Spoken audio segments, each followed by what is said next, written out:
Hello my YouTube family, कैसे हैं आप सब। उम्मीद करती हूँ आप सब लोग ठीक होंगे। आप देख रहे हैं नूर नसीम हैक चैनल। मेरे इस चैनल पर आप लोगों का बहुत बहुत बहुत स्वागत है। दोस्तों, आज का जो मेरा वीडियो है तो आपके लिए भी बहुत ज्यादा हेल्पफुल होने वाला है। हम लोग अपने घर में कुछ इस तरह से अपने कामों को आसान बना सकते हैं। आप अपनों का दिल जीतना चाहते हैं तो नरम मुलायम रोटी बनाने का सीक्रेट तरीका आपको पता होना चाहिए। किचन के लिए एक खास जरूरत, इसके बिना किचन का काम अधूरा। एक कटोरी दूध की मलाई से आप ढेर सारा मक्खन और घी निकाल सकते हैं। दूध तो सभी के घर में आता है। जब आप लोग दूध को गर्म करें, ठंडा होने के बाद उसमें जो मलाई निकले तो आप मलाई एक कटोरी में निकाल कर इस तरह से रोज अपनी फ्रीज में रख दें। एक हफ्ते की मलाई से आप ढेर सारा घी निकाल सकते हैं। चने की दाल को लौकी डाल के जब आप पकाया करें तो उसका तड़का बनाने का सीक्रेट तरीका मैं आपको बताऊंगी आगे वीडियो में। तो सबसे पहले हम यहाँ पर बता दें कि आटा गूंथते समय एक सीक्रेट तरीका आपको पता होना चाहिए। जब गेहूं का आटा लें तो उसमें थोड़ा सा नमक डालें, थोड़ा से 1 चम्मच से कम चीनी डाल दें और 2 चम्मच घी डालकर अच्छे से मिक्स करें और ठंडे पानी में, क्योंकि गर्मी की सीजन चल रही है तो आप ठंडे पानी से आटे को गूंथ कर तैयार करें। बिना चिकन मटन के आप ये रोटी खा सकते हैं, क्योंकि इतनी ज्यादा टेस्टी रोटी होती है। एकदम नरम मुलायम रोटी मुंह में रखते ही घुल जाती है। एक बार इस तरह से आटा गूंथें और आटा गूंथने के बाद रोटी बनाएं। आप देखेंगे कि हाँ, रोटी एकदम नरम मुलायम मुंह में रखते ही घुल जाएंगी। अपने अपनों से बहुत ज्यादा वाह मिलेगी आपको। आटे को आपको 2 बार में गूंथना है। आटा गूंथने के बाद ऊपर से हल्का सा घी लगा दें और 10 मिनट के बाद रोटी बनाएं। इस तरह से आपके गैस की भी बचत होगी। एक तरफ रोटी को तवा पर डालें और दूसरी तरफ रोटी की सिकाई कर लें और आप देखें कि ये रोटी बिल्कुल फूल जैसी तैयार हो जाएंगी। आप सब लोग तो रोटी रोज 2-3 टाइम बनाते होंगे, लेकिन ये सीक्रेट तरीका आपको आज से पता हो गया तो इस तरह से आप रोटी बनाएंगे ना तो आपकी रोटी के दीवाने सभी आपके पीछे पीछे दौड़ते आएंगे। रोटी बनाने के बाद डायरेक्ट इसको हॉट पॉट में न डालें। इस तरह से रोटी का कवर बना लें और कवर बनाने का वीडियो मेरे चैनल पर अपलोड है। आप वहाँ पर वीडियो देखकर कवर बनाना सीख सकते हैं। और रोटी बनाने के बाद इस तरह से रोटी के कवर में रखें और दोनों तरफ से आप इसको रख सकते हैं। दोस्तों, हम आगे का टिप देख लेते हैं। जब हम लोग चने की दाल लौकी के साथ बनाते हैं तो उसका स्पेशल तड़का बनाना चाहिए। तो हम यहाँ पर लगभग 50 ग्राम घी लेते हैं। सबसे पहले उसमें डाल देते हैं आधा चम्मच राई।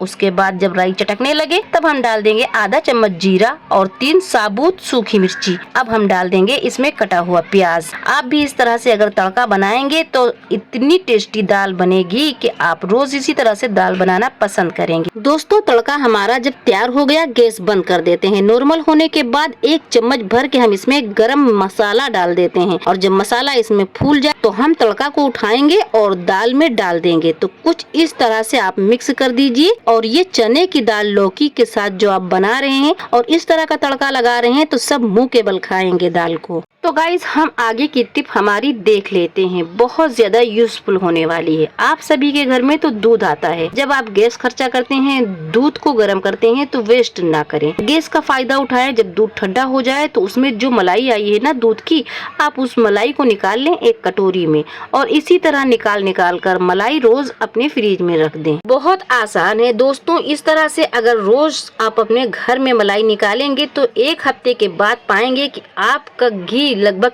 किलो से 1.5 किलो तक निकल आएगा।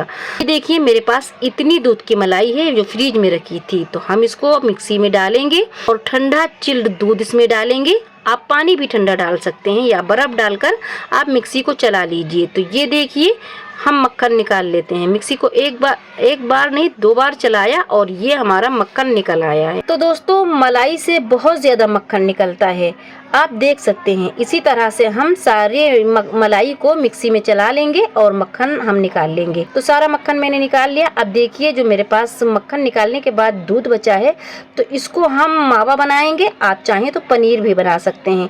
तो हम थोड़ा सा मावा बनाएंगे और हम पनीर भी बनाएंगे।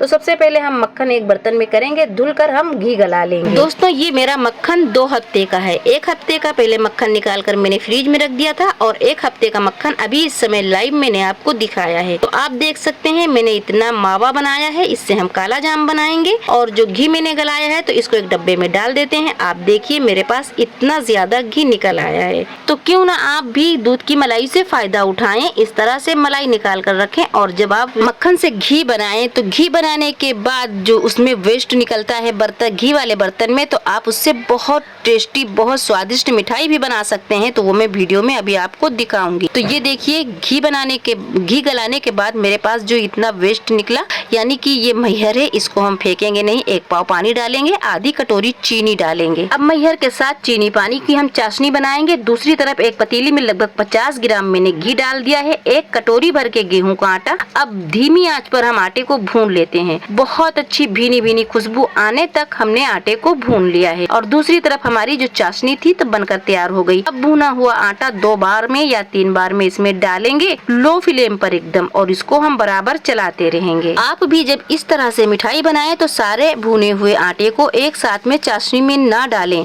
2-3 बार में जितनी लागत हो उस हिसाब से आप आटे को डालकर मिक्स करिएगा। और बहुत टेस्टी, ये बिल्कुल चॉकलेटी मिठाई बनकर तैयार होती है, वो भी गेहूं के आटे से। तो इस तरह से हमारी मिठाई जो तैयार हो गई है, एक बर्तन में हम घी लगाते हैं। अच्छा, मिठाई को सेट करने के लिए आप कोई सा भी बर्तन ले सकते हैं। आपके पास टिरे है तो टिरे भी ले लीजिए, या सीनी, या कोई बड़ा सा बर्तन ले लीजिए। तो ये मेरा बर्तन छोटा था, इसको हम बड़े बर्तन में पलट देते हैं। और बहुत गर्म मिठाई थी तो कटोरी से मैंने सेट कर दिया, और कुछ ऊपर से कटे हुए बादाम डाल देते हैं। तो दोस्तों, अब हम यहाँ पर पीस बना लेते हैं। पीस आप अपने पसंद के हिसाब से बनाएं, या लंबी पीस में बना ले, बिल्कुल मिली केक जैसा इसका टेस्ट होता है। तो जरूर ट्राई कीजिएगा और पीस अपने पसंद से हिसाब से बनाइएगा। घी गलाने के बाद मैहर को वेस्ट मत कीजिएगा। घर से जब आप इस तरह की मिठाई बनाएंगे तो मुझे उम्मीद है कि आपको ये मिठाई बहुत पसंद आएगी। तो गाइज, आगे की टिप हम देख लेते हैं। लोग ज्यादातर बिरयानी खाना पसंद करते हैं। जो लोग नॉनवेज होते हैं उन्हें ज्यादातर बिरयानी पसंद होती है। तो उसके लिए हम लोग कुछ इस तरह से तैयारी करके रख लेते हैं लंबे समय के लिए। तो आपने सारे मसाले को हमारे देख लिया, आप भी इस तरह से सारे मसाले ले लें,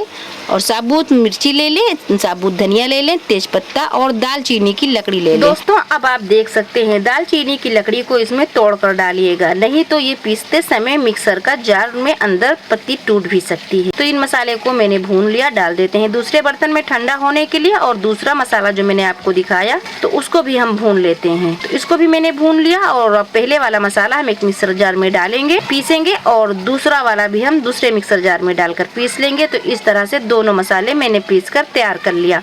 अब आप चाहें तो इस पीसे हुए मसाले को 1 किलो अखनी के लिए 1 से 1.5 चम्मच की पैकिंग कर सकते हैं। ध्यान रहे आपको, अगर आप अखनी के लिए पैकिंग कर रहे हैं तो लगभग 1.5 चम्मच मसाला पैक करें। उसमें 3 से 4 इमली के बीज डाल दें, या 2 आलू बुखारे डाल दें। तो 1 किलो अखनी के लिए ये बेस्ट होता है। अगर आप ग्रेवी बनाना चाहें तो 1 किलो अगर मटन से आप ग्रेवी बना रहे हैं तो लगभग यहाँ पर आपको 2 चम्मच मसाला पैक करना होगा। अब इस मसाले को आप एयरटाइट कंटेनर में रखें, लंबे समय तक ये बिल्कुल भी खराब नहीं होगा। तो गाइज, ये हमारी बहुत ज्यादा इम्पोर्टेंट टिप थी, क्योंकि हम लोग रोज बिजी रहते हैं। तो तैयारी करके एक बार में रख लेते हैं। गाइज, हमारी आगे की टिप देख लेते हैं, बहुत जबरदस्त है दोस्तों। इसके बिना किचन का काम अधूरा रहता है। तो चले आगे की टिप हम शुरू करते हैं। तो यहाँ पर मैंने 2 पट्टियाँ काट ली हैं। आप भी यहाँ पर 2 पट्टी काट लीजिए। अपने मनपसंद कपड़ा ले लीजिए, और अंदर के लिए अस्तर भी चाहिए। तो अब पट्टी को हम चारों तरफ से एक कपड़े के साथ अटैच करेंगे, और दूसरी पट्टी को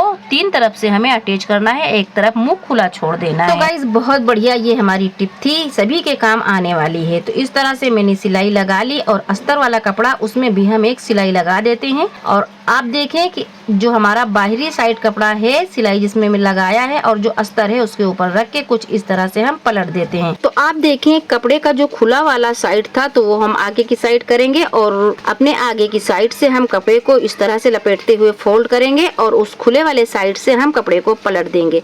आप भी इस तरह से अपने घर में अगर गद्दा बनाए, रजाई बनाए या बिस्तर, तो अस्तर तैयार करने के बाद इस तरह से पलट सकते हैं। तो अब इसका खुला वाला पार्ट जो था तो हम बंद कर देंगे सिलाई लगाकर। अब आप इस पट्टी में अपने मन पसंद हिसाब से सिलाई लगा सकते हैं। आप चाहे तो फुल बूटा भी बना सकते हैं, या पानी भर सकते हैं, लहरिया बना सकते हैं, ढेकिया भी बना सकते हैं। तो दोस्तों, इस तरह से मैंने ढेकिया बनाकर पट्टी अपनी तैयार कर ली है। आप भी अपने किचन के लिए इस तरह से जब एक पट्टी बना लेंगे ना, तो लंबे समय तक आपको दूसरी पट्टी की जरूरत नहीं पड़ेगी, क्योंकि ये मजबूत टिकाऊ होती हैं। तो जब भी हम लोग खाना बनाते हैं, बर्तन बहुत गर्म होते हैं, तो बर्तन को हैंग करने के लिए ये स्पेशल तरीका था। आप भी इस तरह से पट्टी बनाकर फायदा उठा सकते हैं। दोस्तों, क्या आप लोग भी इस तरह से अपने किचन के लिए हैंकी या पट्टी बनाते थे? मुझे कमेंट में बताइएगा। और इसी तरह की दूसरी पट्टी बनाने का मैं भी आपको आसान तरीका और बताती हूँ। दोस्तों, यहाँ पर आप कॉटन का कोई सा भी कपड़ा ले लें। कपड़ा थोड़ा मोटा होना चाहिए और थोड़ा सिल्की कपड़ा ले लें। तो कुछ इस तरह से आप पट्टियाँ काट कर तैयार कर लें। और अंदर के लिए एक अस्तर चाहिए। गाइस, जो लोग कपड़े सिलते हैं, सिलाई करते हैं, तो उनके पास बहुत ज्यादा कट पीस होती हैं। तो अगर उनके पास कट पीस है तो इस तरह से पट्टियों की जरूरत नहीं, कट पीस से भी काम चला सकते हैं। तो दोस्तों, अब आप देखिए, जो लंबी पट्टी मैंने काटी थी तो लगभग 4 फिंगर से माप कर मैंने इस तरह से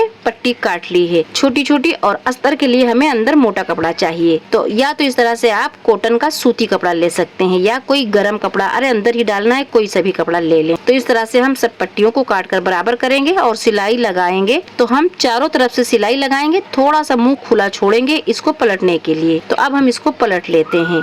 तो इस तरह से हम दोनों पट्टियों को सिलकर तैयार करेंगे पहले। तो गाइस, दोनों पट्टियों को जब मैंने पलट दिया तो जो खुला वाला साइड था तो उस पे हम सिलाई लगाएंगे, बंद कर देंगे। अब दोनों पट्टियों को एक दूसरे के ऊपर रखेंगे और जो 4 फिंगर की मैंने पट्टी काटी थी तो उनको पलट कर कुछ इस तरह से फुन्ना बनाएंगे। और कोने की जगह पर लगाने के लिए मुझे यहाँ पर जवा चाहिए। तो चारों कोने पर हम जवा बनाकर रखेंगे और बाकी जितने फुन्ने आएंगे एक के बाद एक कलर बदलकर हम फुन्ने सेट कर देंगे। तो इस तरह से हमारी ये दूसरी हैंकी बनकर तैयार हो गई, यानी किचन के लिए स्पेशल हैंकी। अब इसके बीच में आप अपने मन पसंद हिसाब से सिलाई लगा सकते हैं। तो गाइस, आप भी इस तरह से किचन के लिए पट्टियां तैयार कर लें। ढेर सारी पट्टियां एक बार में तैयार कर रख लेंगे ना तो लंबे समय तक आपको कुछ भी बोलना नहीं होगा। एक ही पट्टी लगभग 2 से 3 साल चल सकती है। बनाना भी बहुत आसान है, बहुत कम समय में बनकर तैयार हो जाती है। और ये बहुत खास इम्पोर्टेंट टिप थी।